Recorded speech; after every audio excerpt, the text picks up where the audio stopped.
ये प्रसंगत जन्म पत्रिका है, ये डेट ऑफ बर्थ है और ये टाइम है, डेट ऑफ टाइम है। इस जन्म पत्रिका में क्या क्या फल विचार किए जा सकते हैं, इसके लिए आधारभूत फल विचार, तथ्य आधारित प्रमाणिक इसमें फल विचार क्या क्या किए जा सकते हैं। इसके लिए सबसे पहले हम ग्रहों का गोचर देखते हैं। जैसा कि एस्ट्रोलॉजी में गोचर का महत्वपूर्ण स्थान है, तो ये गोचर की स्थिति है। इस समय गोचर की स्थिति के अनुसार सूर्य मकर राशि में गोचर कर रहे हैं और शुक्र तथा शनि कुंभ राशि में है, राहु मीन राशि में है और केतु कन्या राशि में है, गुरु वृष राशि में है, चंद्रमा कर्क और मंगल कर्क राशि में है और बुध धनु राशि में गोचर कर रहे हैं। यदि हम सूर्य की स्थिति देखें तो गोचर के जो सूर्य हैं वो जन्म के चंद्रमा से पहले स्थान पर हैं।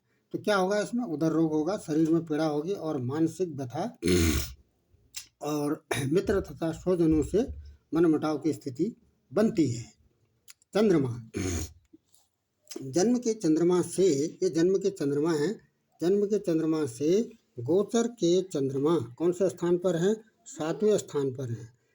ये जन्म का है और जन्म के स्थान के चंद्रमा से गोचर के चंद्रमा, गोचर में यहाँ पर चंद्रमा कहाँ है? ये यहाँ पर है, तो ये 7वें स्थान पर है।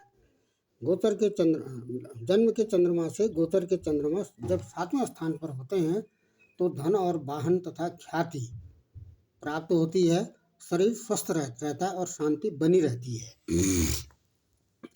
और मंगल 7वें स्थान पर है तो कुटुंब से असंतोष रहता है। बुध 12वें स्थान पर है तो धन हानि और संताप की स्थिति बनती है। और गुरु 5वें स्थान पर है, धनागम होगा।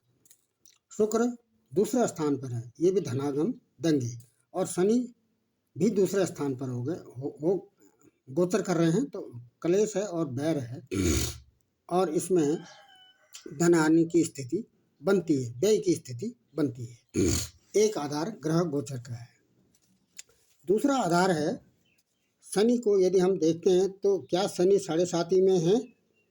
शनि इस समय 7.5 के अंतिम चरण में है, ये फल देंगे। जब शनि 7.5 के अंतिम चरण में होते हैं तो वे फल देते हैं और कंटक की स्थिति में नहीं है। लेकिन शनि की जो स्थिति है वो बंधुजनों से अनायास मनमुटाव बनाता है। अब हम देखते हैं ग्रह की अवस्था। यदि हम ग्रहों की डिग्री के आधार पर देखते हैं तो डिग्री के आधार पर यदि ग्रहों का विश्लेषण किया जाए तो डिग्री के आधार पर सबसे अधिक जो बलवान स्थिति में हैं वो हैं मंगल और बुध। मंगल और बुध युवावस्था में इस जन्म पत्रिका में जन्म की स्थिति में दिखाते हैं। यदि हम नक्षत्र के आधार पर विश्लेषण करें तो नक्षत्र के आधार पर एक उदाहरण स्पष्ट करते हैं।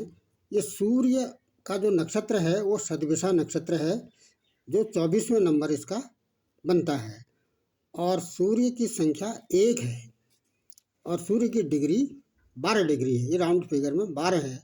इनको मल्टीप्लाई करते हैं तो ये 288 आता है। इसमें जब हम इष्ट दंड जोड़ते हैं और उसके बाद बर्थ टाइम जोड़ते हैं और इसमें सूर्य उदय जोड़ते हैं तो इन सब का जो योग है वो 39 आता है। तो 288 में जब 39 जोड़ते हैं तो 8 दूनी 16 रहेगा 17 और 12 327 आता है। इसमें जब 12 का भाग देते हैं तो 3 बैलेंस आता है। जब 3 बैलेंस आता है तो ऐसी स्थिति में ये नेत्रपाणी स्थिति में है। सूर्य नेत्रपाणी अवस्था में है।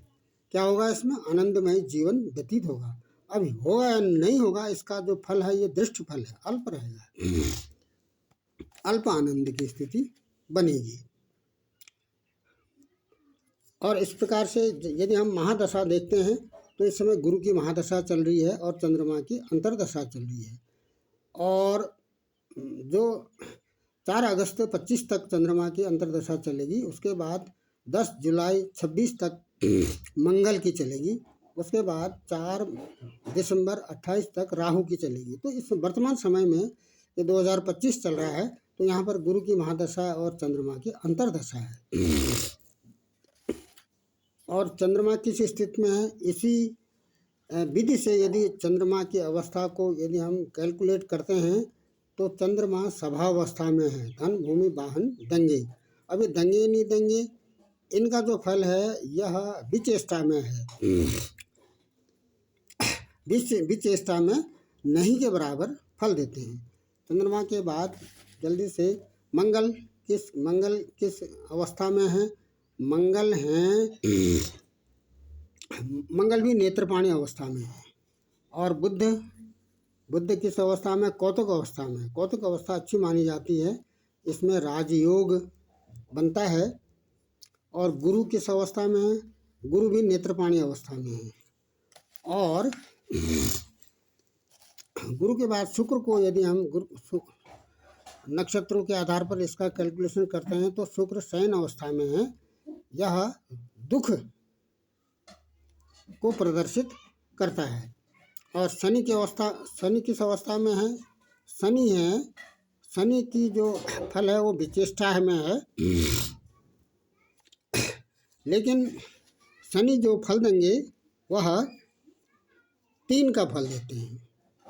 3 का मतलब क्या होता है, 3 का मतलब है शनि की जब तीसरी अवस्था में आते हैं तो 3 का मतलब होता है शनि इस समय की जो अवस्था है शनि की वह नेत्रपाणी अवस्था है।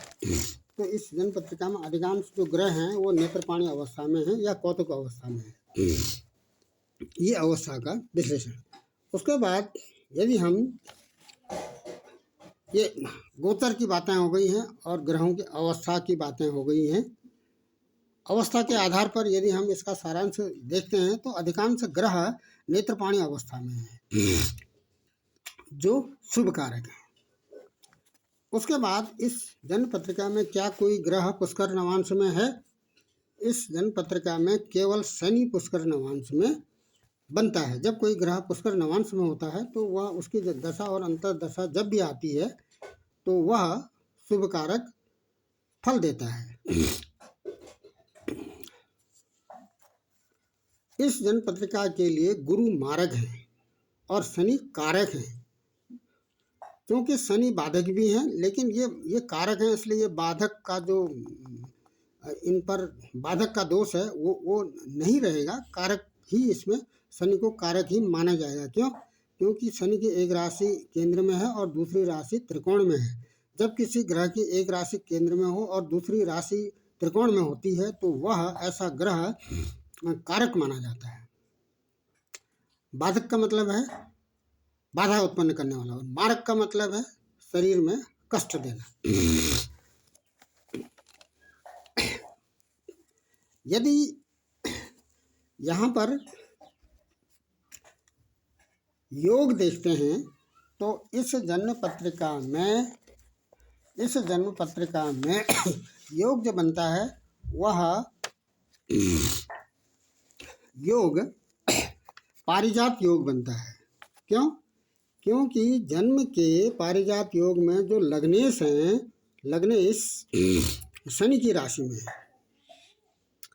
अब इसको फिर से देख लेते हैं। यहाँ पर 2 नंबर लिखा है, 2 का मतलब वृष राशि है। वृष और तुला राशि के स्वामी शुक्र बनते हैं। शुक्र कहाँ बैठे हैं? शुक्र शनि की राशि में बैठे हैं। शुक्र और शनि के बीच में मित्रता है। और नवांश में ये शनि कहाँ बैठे हैं? नवांश में केंद्र में बैठे हैं। तो ये पारिजात योग बना रहे हैं और गुरु के साथ बैठे हैं और गुरु की राशि में ही बैठे हैं। क्या होगा इसमें? जब पारिजात योग बनता है तो ऐसी स्थिति में अटेंटिव टू ड्यूटी का जो फल विचार है वह स्पष्ट रूप से प्रदर्शित होता है, प्रकट होता है। और इस पत्रिका में कोई अनफा या सुनफा योग तो नहीं है, लेकिन दुर्धरा योग है। दुर्धरा योग में इससे आगे और पीछे दोनों स्थान में 12वें घर में भी और दूसरे घर में भी ग्रह हैं, लेकिन ये क्रूर ग्रह बैठे हैं, क्रूर ग्रह इसमें दुर्धरा योग में बैठे हुए हैं। इसके बाद जो फल विचार किया जा सकता है इस दिन पत्रिका में, वह चंद्रमा यहाँ पर पाप कर्तरी में भी है, क्योंकि चंद्रमा दुर्धरा योग तो बना रहे हैं लेकिन पाप कर्तरी में भी हैं, इसलिए यह धन तो आएगा लेकिन आवश्यकता से अधिक धन व्यय भी हो जाएगा। इस जन्म पत्रिका में पाश योग बनता है। क्यों बनता है? जब पाश योग बनता है तो ऐसी स्थिति में धनोपार्जन में जातक चतुर रहता है। ये पाश योग कैसे बनता है? इस जन्म पत्रिका में 5 हाउस में ग्रह बैठे हैं। इसको स्पष्ट कर लेते हैं। 1, 2, 3, 4 और 5 ये हाउस हैं, घर हैं। तो इन हाउस में 5 भावों में जब ग्रह बैठे रहते हैं तो ऐसी स्थिति में पाश योग बनता है। तो यह जातक धनोपार्जन में चतुर होगा। लग्नेश यहाँ पर सौभाग्य दे रहे हैं और धन का जो परिमाण है वह 11वां भाव देता है। धन तो दूसरे भाव दिखाता है, लेकिन धन का जो परिमाण है वह 11वां भाव दिखाता है। लेकिन इस जन्म पत्रिका के लिए जो 11वां भाव है वह गुरु का है। यहाँ पर गुरु कहाँ बैठे हैं? धन भाव में बैठे हैं। जब कोई ग्रह, ये कारको भाव नाशाय यहाँ पर बनता है, जब ग्रह जहाँ बैठता है, शुभ ग्रह जहाँ बैठते हैं वहाँ तो ये ठीक नहीं करते हैं, लेकिन जहाँ देखते हैं वहाँ ये शुभ फल देते हैं। तो गुरु की 5, 7, 9, 1, 2, 3, 4, 5, 6, 7, 8 और 9 गुरु की जो दृष्टि है वह कर्म भाव में पड़ती है और यहाँ पर सूर्य भी बैठे हुए हैं। उसके बाद इस जन्म पत्रिका में और क्या फल किया जा सकता है? इसमें यदि हम भावगत फल देखते हैं, भावेश देखते हैं, तो 1 और 6 लग्नेश और षष्ठेश 9वें हाउस में बैठे हैं तो राजयोग देंगे और सुख देंगे। और द्वितीयेश तथा पंचमेश भी 9वें भाव में बैठे हैं तो ये भाग्यवान होगा और बुद्धिमान होगा। ये तृतीयेश 9वें भाव में है तो बंधुजनों से मनमुटाव की स्थिति बनी रहेगी। और चतुर्थेश 10वें भाव में है तो ये राजयोग देगा। सप्तमेश और द्वादशेश 8वें भाव में है तो कलह देगा और बैर कराएगा। और अष्टमेश तथा एकादशेश द्वितीय भाव में है तो ये क्या करेगा? शुभ फल देगा और धनवान भी बनाएगा और दीर्घजीवी बनाएगा। और 9वेश तथा 10वेश 8वें भाव में बैठे हैं तो घर और बंधुओं की थोड़ा कमी रहेगी और मातृपक्ष तथा संतान से थोड़ा सा संताप रहेगा। उसके बाद यदि हम लग्नेश शनि की राशि में बैठा हो, लग्नेश शनि की राशि में बैठा हो और नवांश में शनि केंद्र में हो तो ये पारिजात की बातें हो गई हैं। उसके बाद ग्रह फल देख लेते हैं। ग्रह और भाव। सूर्य कहाँ बैठे हैं? 10th हाउस में बैठे हैं तो राजयोग देंगे। चंद्रमा 9th हाउस में बैठे हैं, मिश्रित फल देंगे। मंगल 8th हाउस में बैठे हैं तो अग्नि से भय होगा। बुध 9th हाउस में बैठे हैं, उपकारी होगा। गुरु 2nd हाउस में बैठे हैं तो ये क्या होगा? विद्वान और गुणी तथा यश प्राप्ति होगी। शुक्र 9वें भाव में बैठे हैं, उत्साही होगा और गुणी होगा। शनि 8वें भाव में बैठे, ये नौकरी दिलाएगा। अब वर्तमान परिप्रेक्ष्य में नौकरी का मतलब है जॉब। और इनकी जो राशियां हैं, सूर्य 11 नंबर की राशि में बैठे हैं तो 60 वाला जो गुण ये देंगे। और चंद्रमा मकर राशि में, मकर राशि का चंद्रमा विद्वान बनाता है। और मंगल धनु राशि का मंगल सुखमय जीवन देता है। और मकर राशि का बुध क्या देगा? इनको ऋणी बनाएगा और आज्ञाकारी बनाएगा। और गुरु वृष राशि में है तो शीलता देगा, शील। और शुक्र मकर राशि में है तो ये सर्वप्रिय बनाएगा। और शनि धनु राशि का जो शनि है वह पुत्र से सुख देने वाला बनाता है। यदि इस जन्म पत्रिका में का सारांश लिया जाए तो यहाँ पर कोई भी ग्रह यहाँ पर स्वराशि का नहीं है, क्यों? क्योंकि गुरु मिथुन राशि में बैठे हैं। ये मिथुन राशि बुध की राशि है। गुरु और बुध के बीच में तटस्थता है। और यदि शनि देखा जाए तो शनि भी गुरु की राशि में बैठे हैं। और यहाँ पर ये ग्रह यहाँ पर भाग्य भाव में बैठे हुए हैं। भाग्य का जो सुख है वो 12वें भाव से प्रकट होता है। भाग्य का सुख भोग, जातक का भाग्य सुख किस प्रकार का रहेगा, इसके लिए 1 2 3 4, क्योंकि लग्न का सुख चौथा भाव है तो भाग्य का सुख भी चौथा हाउस होगा। तो चौथे भाव में 1 नंबर की राशि है। मेष राशि और वृश्चिक राशि के स्वामी मंगल होते हैं। तो ये मंगल कहाँ बैठे हैं? ये क्षय भाव में बैठे हुए हैं। यदि नवांश की बात की जाए तो यहाँ पर विशिष्ट बात वर्षफल की आती है। ये फरवरी 2025 तक, जैसा कि आज ये जनवरी है, तो 25 फरवरी तक का जो चार्ट है वो इस प्रकार से बनता है। वर्षफल जो चार्ट है इसमें मकर राशि का लग्न बनता है।